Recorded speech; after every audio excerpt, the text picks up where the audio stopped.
നമ്മുടെ പുതിയൊരു വീഡിയോയിലേക്ക് എല്ലാവർക്കും സ്വാഗതം. ഇന്ന് കാണിക്കാൻ പോകുന്നത് നല്ല ടേസ്റ്റി ആയിട്ടുള്ളൊരു പ്ലം കേക്കിൻ്റെ റെസിപ്പിയാണ്. ഈ രൂപത്തിൽ ആരും ഇതുവരെ ട്രൈ ചെയ്ത് നോക്കിയിട്ടില്ലെങ്കിൽ തീർച്ചയായിട്ടും ഒന്ന് ഉണ്ടാക്കി നോക്കണം. അത്രയ്ക്കും ടേസ്റ്റിയാണ് ഈ ഒരു കേക്ക് കഴിക്കാൻ. അപ്പോൾ നമുക്ക് വീഡിയോയിലേക്ക് പോകാം. ആദ്യം കേക്കിലേക്കുള്ള ഡ്രൈ ഫ്രൂട്ട്സൊക്കെ ഒന്ന് സോക്ക് ചെയ്ത് വെക്കാം. അതിനായിട്ട് ഞാൻ എടുത്തിട്ടുള്ളത് ഗോൾഡും ബ്ലാക്കും റൈസിൻസ് എടുത്തിട്ടുണ്ട്. പിന്നെ ടൂട്ടി ഫ്രൂട്ടി എടുത്തിട്ടുണ്ട്, അത്തിപ്പഴം, ചെറി, ഈത്തപ്പഴം, പിന്നെ നട്ട്സ്, കാഷ്യൂ നട്ട്സും ബദാമുമാണ് എടുത്തിട്ടുള്ളത്. അപ്പോൾ ഇത്രത്തോളം ഫ്രൂട്ട്സൊന്നും വേണമെന്നൊന്നുമില്ല കേട്ടോ, നിങ്ങളെ കയ്യിലുള്ളത് വെച്ചിട്ട് ചെയ്താൽ മതി. ഇതിപ്പോൾ എല്ലാതും 1/4 കപ്പ് വീതം ഞാൻ എടുത്തിട്ടുണ്ട്. ഇനി ഇതെല്ലാതും കൂടെ ഒരു ബൗളിലേക്ക് ഇട്ടിട്ട് സോക്ക് ചെയ്ത് വെക്കാം. ഓറഞ്ച് ജ്യൂസിലാണ് ഞാനിത് സോക്ക് ചെയ്യുന്നത്. ഇതേ ഫ്രൂട്ട്സ് തന്നെ വേണമെന്നൊന്നുമില്ല, നമ്മുടെ കയ്യിൽ ഏതാണോ ഉള്ളത് വെച്ചിട്ട് നമുക്ക് പ്ലം കേക്ക് ചെയ്തെടുക്കാം. ഇപ്പോൾ ഫ്രൂട്ട്സ് എല്ലാം കൂടെ ഞാനൊരു ബൗളിലേക്ക് മാറ്റിയിട്ടുണ്ട്. ഇനി ഇതൊന്ന് മിക്സ് ചെയ്ത് കൊടുത്തിട്ട് ഇതിലേക്ക് 1/2 കപ്പ് ഫ്രഷ് ഓറഞ്ച് ജ്യൂസാണ് എടുത്തിട്ടുള്ളത്. വലിയ 2 ഓറഞ്ചാണ് ഇതിലേക്ക് ഞാൻ എടുത്തത്. ചെറിയതാണെന്നുണ്ടെങ്കിൽ ഒരു 3 എണ്ണമൊക്കെ എടുക്കേണ്ടി വരും. പിന്നെ ചേർത്തിട്ടുള്ളത് 1 ടേബിൾ സ്പൂൺ ഇഞ്ചി നീരാണ് കേട്ടോ. അത് ഇതിൽ ഈ ഒരു സോക്ക് ചെയ്യാൻ ഒഴിക്കുന്ന സമയത്ത് ഇതിൽ ചേർക്കുമ്പോൾ നല്ലൊരു ടേസ്റ്റാണ് ഈ ഒരു കേക്കിന് കിട്ടുന്നത്. പിന്നെ കേക്കിലേക്ക് ചേർത്ത് കൊടുക്കുന്നത് 2 ടേബിൾ സ്പൂൺ ഡേറ്റ്സിൻ്റെ സിറപ്പാണ്. കയ്യിലുണ്ടെങ്കിൽ മാത്രം ചേർത്ത് കൊടുത്താൽ മതി, ഒരിക്കൽ നിർബന്ധമില്ല. പക്ഷേ ചേർത്ത് കൊടുത്താൽ കേക്കിന് നല്ലൊരു ടേസ്റ്റാണ് കേട്ടോ കിട്ടുന്നത്. ഇനി ഇതെല്ലാം കൂടെ നന്നായിട്ടൊന്ന് മിക്സ് ചെയ്ത് കൊടുക്കുക. പിന്നെ ഞാൻ ഈ ഒരു ഫ്രൂട്ട്സ് സോക്ക് ചെയ്യാൻ വെച്ചത് വെറും 2 മണിക്കൂർ മാത്രമാണ്. ശരിക്കും ഇത് ഒരു ദിവസം 2 ദിവസമൊക്കെ വെക്കുകയെന്നുണ്ടെങ്കിൽ അത്രയ്ക്കും ടേസ്റ്റ് ഉണ്ടാവും കേട്ടോ കേക്കിന്.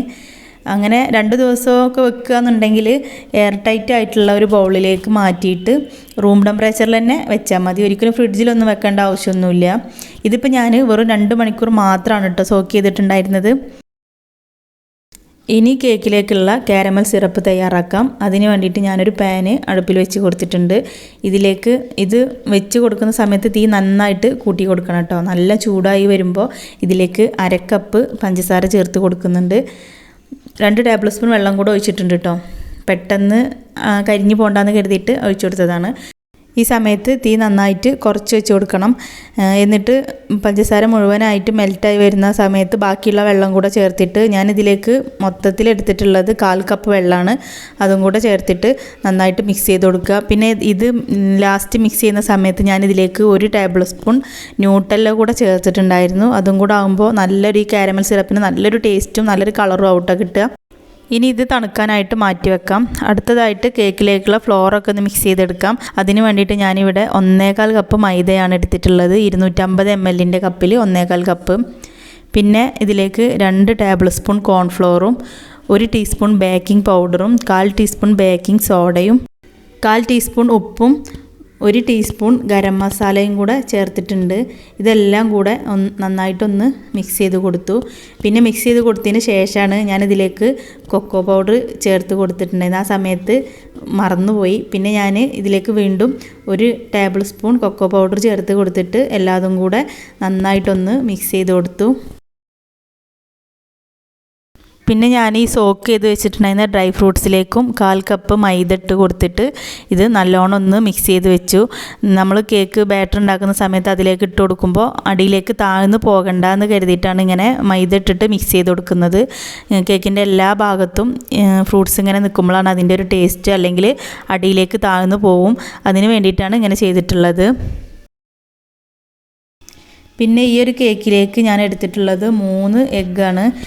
അതൊരു ബൗളിലേക്ക് പൊട്ടിച്ചൊഴിച്ചിട്ടുണ്ട്. ഇതിലേക്ക് 1 ടീസ്പൂൺ വാനില എസൻസും 1 ടീസ്പൂൺ വിനീഗറും കൂടെ ചേർത്ത് കൊടുത്തു.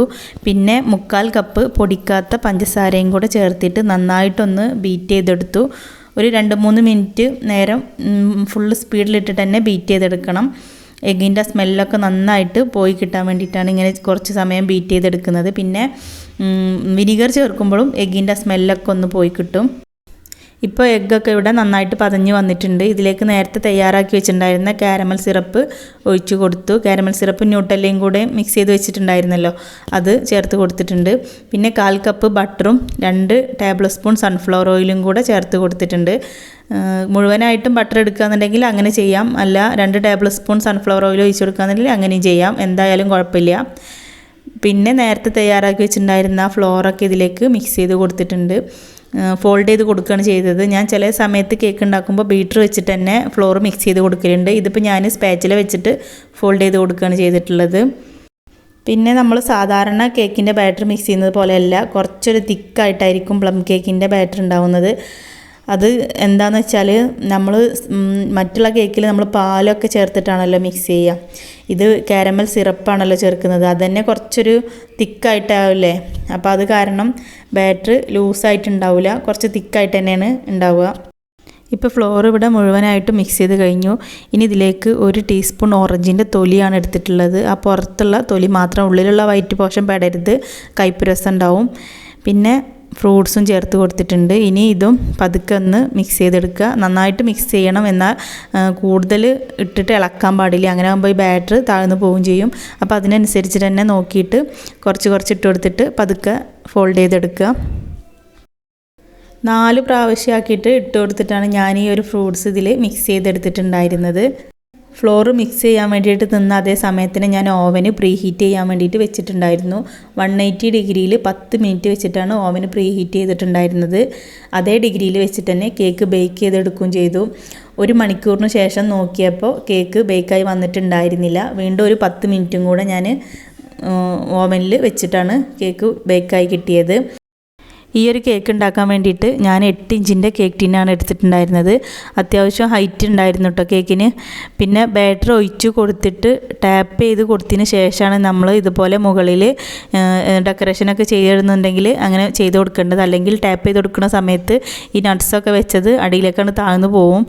പിന്നെ കേക്ക് ബേക്കായി വന്നതിന് ശേഷം പെട്ടെന്ന് തന്നെ ഈ ഒരു മോൾഡിൽ നിന്ന് മാറ്റി കൊടുത്തിട്ട് ബട്ടർ പേപ്പറൊക്കെ റിമൂവ് ചെയ്ത് കൊടുത്തിട്ട് ഞാൻ എയർ ടൈറ്റ് ആയിട്ടുള്ള ഒരു പാത്രത്തിലാക്കിയിട്ട് അടച്ചു വെച്ചിട്ടുണ്ടായിരുന്നു.